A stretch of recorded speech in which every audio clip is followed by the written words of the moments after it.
What the Speak, Episode 6.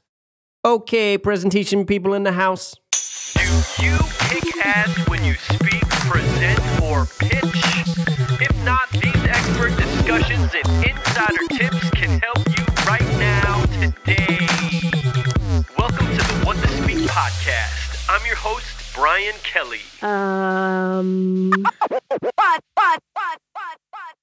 Struggling with feeling comfortable in front of an audience when you present?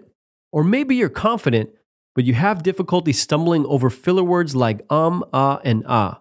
Well, you can start kicking ass today by signing up for our weekly VIP updates.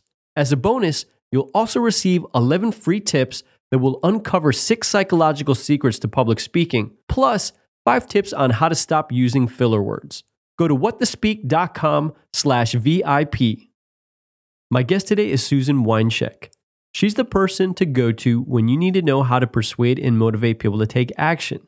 Susan has a PhD in psychology and over 30 years of experience as a behavioral psychologist. People call her the Brain Lady because she applies research on brain science to predict, understand, and explain what motivates people. She's the author of several books, including How to Get People to Do Stuff, 100 Things Every Designer Needs to Know About People, and my personal favorite, 100 Things Every Presenter Needs to Know About People. This information is critical for you understanding how your audience receives your information and what they think about when they're listening to you. So Susan, thank you so much for coming here today. I am so excited to have you. I'm a big fan of your work. And in fact, when I give a gift to different colleagues or people that I meet, I always give them a copy of one of your books. Oh, wow. That's wonderful. Yeah. I didn't know that. So, and maybe, should I call you Dr. Susan? No, you can just call me Susan. All right. So, Susan, you've uncovered a deep well of psychological research that applies really to anyone who stands up in front of an audience of any size and delivers a message. So unfortunately, today our discussion is only going to allow us to just scratch the surface of all the information that you have. However, I do want to talk about some key concepts and research that can help anybody who speaks command the attention of their audience and really hold the attention of each audience member. Sound good? Sounds great. All right. So the first concept I want to talk about that you have in your book, specifically 100 Things that Every Presenter Should Know About People, and also it shows up in your recent book that you've just come out with, which is How to Get People to Do Stuff, correct? So it's all about this idea of people want to follow leaders. And you cite some research that goes back to 1963 that was conducted by Stanley Milgram. Can you talk about this study and ultimately what the significance of this is for people who get up in front of an audience? Yeah, this study has been talked about a lot. There's even recreations of it on YouTube you can watch. And as you said, it goes all the way back to the 1960s. So this researcher, Stanley Milgram, really was interested in why do people obey other people, and what is it about positions of authority that makes people do things that they might not normally do. And in fact, this came out of, I think, everyone's feeling after World War II is, how could the Nazis have been as powerful? Why did everyday people follow them and say what they wanted to do? So what he did in this experiment took place at Yale University, and he would bring people in and he would pretend, they would think that there was someone in the next room that was part of an experiment to learn things. And the person, the participant that had been brought in, was sat in front of this machine with all these dials. And they were told that they were supposed to give these words to people, and the people in the other room had to memorize them. And every time they got one wrong, they were supposed to give the person a shock. And then every time they got one wrong, they had to turn up the voltage on the machine. Wow. And there really wasn't anybody in the other room hooked up to anything. But there was someone in the other room, and you could hear them making noises. As the voltage got turned up, they'd be, ugh, and grunting and groaning, and eventually they'd be yelling, wow. Stop, please stop. And what Stanley Milgram wanted to find out was, would ordinary people off the street actually turn the dial up if an authority figure told them they had to. And that's what he was studying, was what makes someone an authority figure. Is it the outfit they have on? Is it because they were wearing a white lab coat? Is it because there were other people that were turning to them and acting as though they were the leader? And that's what he found, that people were actually doing all kinds of things that they normally wouldn't do because the person in authority told them they had to do it. Great. So that kind of sets up this little known secret that I think is really essential for people who, whether they get up in front of an audience regularly or if they're kind of new and they're just getting started and they have those nerves. So the little known secret is this that you talk about. Being the presenter gives you automatic authority. Yes, that's right. And I think people don't realize that. They don't realize that just because they're standing in front of the room, and in fact, it's one of the reasons I suggest that they stand in front of the room. Even if they're in a small group giving a presentation, they should stand up and go to the front of the room. Just because you have the floor, you have automatic authority. You don't even have to do anything. Just show up and start talking. But then there's all kinds of things that you inadvertently do that degrade that authority. So don't degrade your authority. Take your authority, because we are programmed to be persuaded by people who are in authority. Perfect. Well, that leads us right into the next concept that I want to talk about, and that's that people read other people in an instant. And you talk about over the past 15 years of research, it's been shown that people make unconscious decisions really in a second. So what do we need to understand as speakers, as people who present, that how can we take advantage of this, or what things can we do to orchestrate or design our presentation in the very beginning, right out of the gate, to let people know that we are in a position of authority and we're here to share, something of value to them? Yeah, because as you said, people are making these decisions.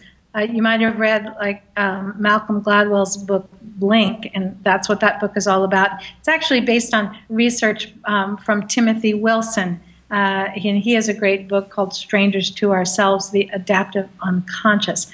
So because we know that people are making instant decisions about us before we even open our mouths, that's the problem. We haven't even said anything yet, and they're already unconsciously deciding whether we're someone that they should listen to. It means we have to really pay attention to what we do right before we start talking and when we start talking. So we need to walk to the front of the room with confidence, and we need to stand confidently. I talk in the book about taking a moment to face the audience, plant both feet, make sure you've got your weight evenly balanced on both feet, have an erect posture, look at the audience right in the eye, get a look on your face of a little bit of openness. You want to raise your eyebrows a little because that signifies that you're interested in them. And if you're interested in them, they'll be interested in you. And then you start talking.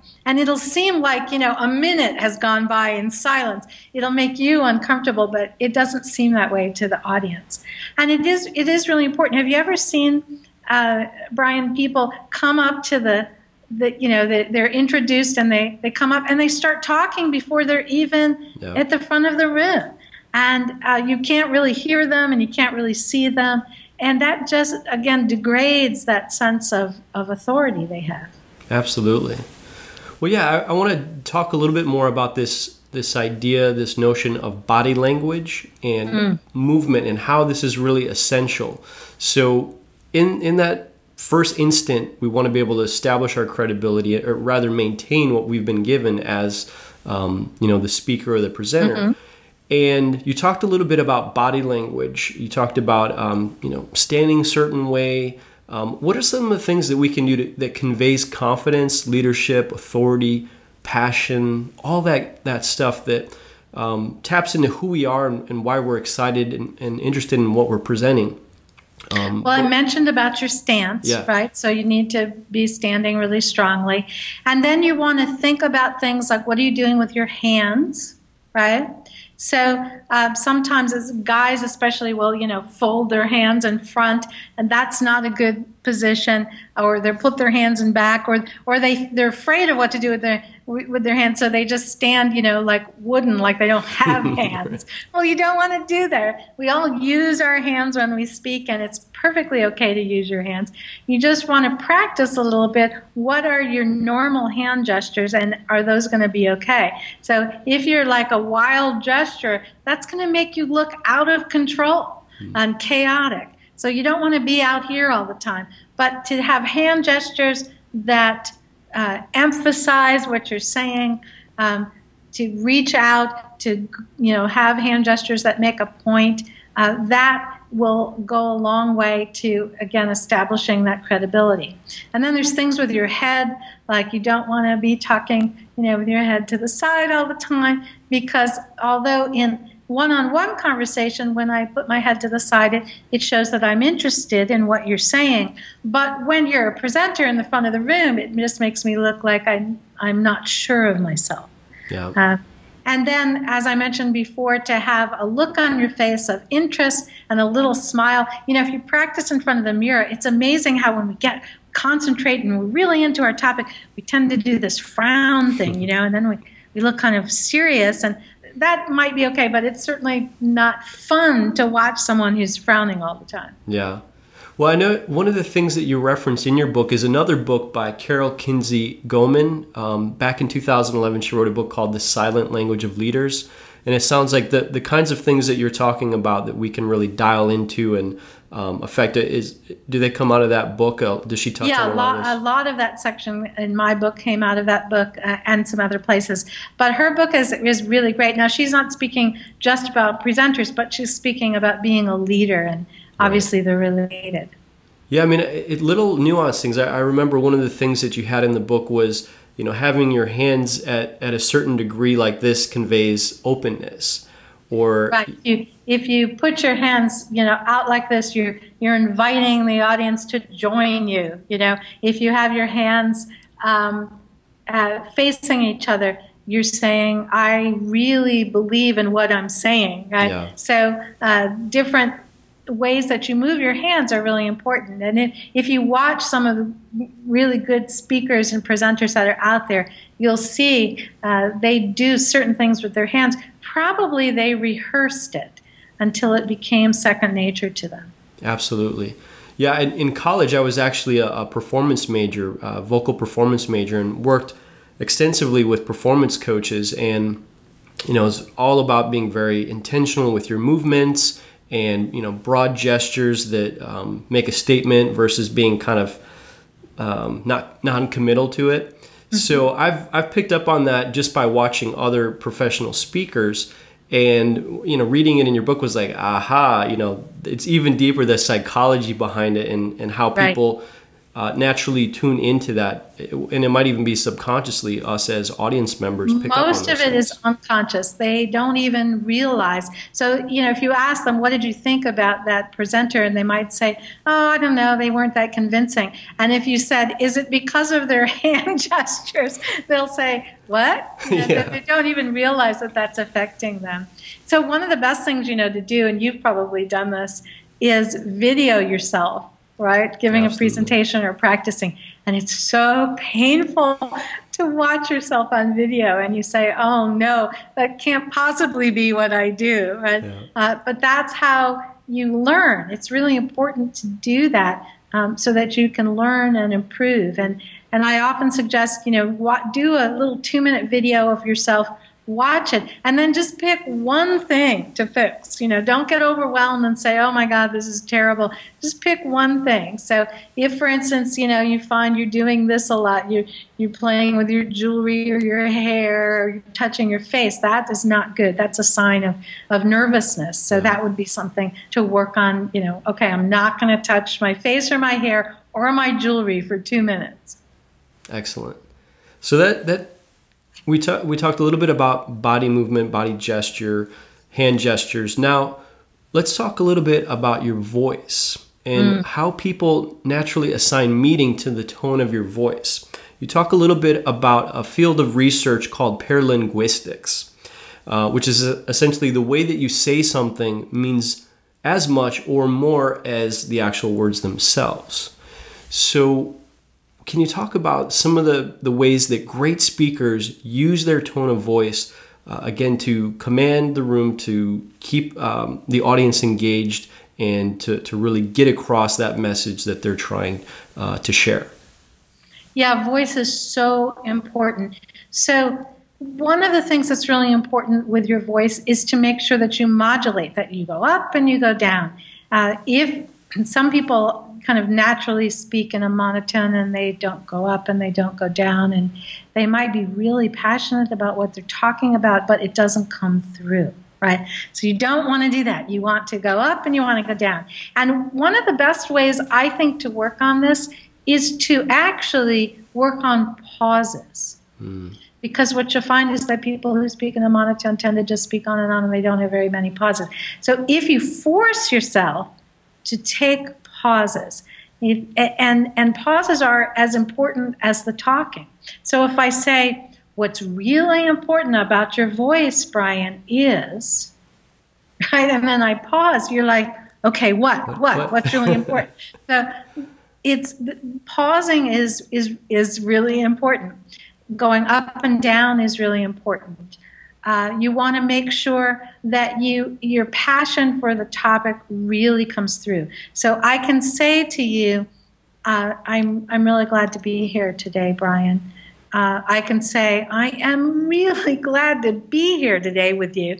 Or I can say, I'm really glad to be with you. And I said the same words, right? But the paralinguistics were different every time. Absolutely. And I think sometimes we don't realize how we're coming across to people. Again, that's why either videoing yourself or audio taping yourself can be really useful. And this is another place where I really recommend, if you feel like you really have problems with your voice, like you really do have a monotone and you have a hard time breaking it, you might want to do some work with a voice coach, someone who, not for singing necessarily, but for speaking. There are people who specialize in how to retrain your voice for speaking, and that can be really helpful. It can be tough, though, because our speaking, it just comes automatically, Yeah. and it can be a little hard to consciously change it, but it's really worth it. Well, kind of along those lines, something else that you referenced in the book that I was really interested on this topic was a gentleman by the name of Alex Petlin created this thing called a sociometer, and talks a little bit about this in his book called Honest Signals. Is this something that could be a useful tool for those that are looking to develop this area, or is this something that was specifically intended for the use of the research? I think it's kind of cutting edge, but it's certainly worth checking into. And so it's something that gives you a sense of how other people are going to respond to you, based on how you're communicating. And I think we'll get better over time and get some better measurements. It's really hard. You can't even really hear your own voice. That's why taping is so important. It's just very hard sometimes to get a sense of how you are coming across to other people.